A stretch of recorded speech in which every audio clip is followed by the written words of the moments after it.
প্রথম হিজরত বিশ্বনবী দ্বীনের কাজের জন্য তিনি হজ করতে যেতে পারেন নাই।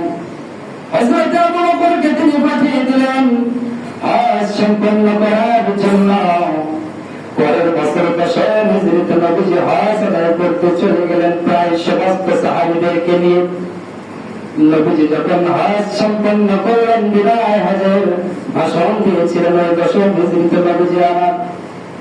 আল্লাহ রাব্বুল আলামিন পবিত্র কোরআনে ঘোষণা দিচ্ছেন, সূরা আলে ইমরানের 17 নম্বর আয়াতের মধ্যে আল্লাহ বলছেন, ওয়ালিল্লাহি আলান নাসি হিজ্জুল বাইতি মান ইসতাতা ইলাইহি সাবিলা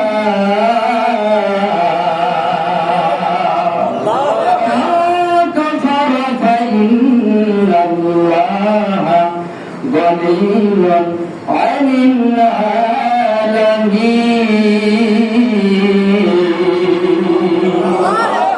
আল্লাহ রাব্বুল আলামিন বলছেন, হে মানুষেরা, মানুষের মধ্যে যার যেখানে যার সামর্থ্য রয়েছে আল্লাহর উদ্দেশ্যে ওই ভয়ে হজ করা তার জন্য কর্তব্য।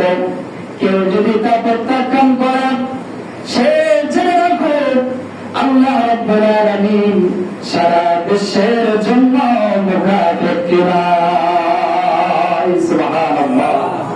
সম্মানিত ভাইরা আমার, নবীজি বলছেন তোমাদের উপর ইন্নাল্লাহ তোমাদের উপর আল্লাহ ইন্নাল্লাহ ক্বাদ ফারাযা আলাইকুমুল হজ্জ ফাহজ্জু। আল্লাহ রাব্বুল আলামিন তোমাদের উপর হজকে ফরজ করেছেন, সুতরাং নবীজি বলছেন তোমরা হজ করে নাও। সুবহানাল্লাহ। নবীজি বললেন, আল্লাহ বললেন, সুতরাং যাদের নবীর হজ ফরজ হয়েছে এড়িয়ে যাওয়ার কোন সুযোগ নেই। সুতরাং হজ যদি আমরা না করি জিম্মায় থেকে যাবে, কিয়ামতের ময়দানে আমাদের জবাবদিহি করতে হবে।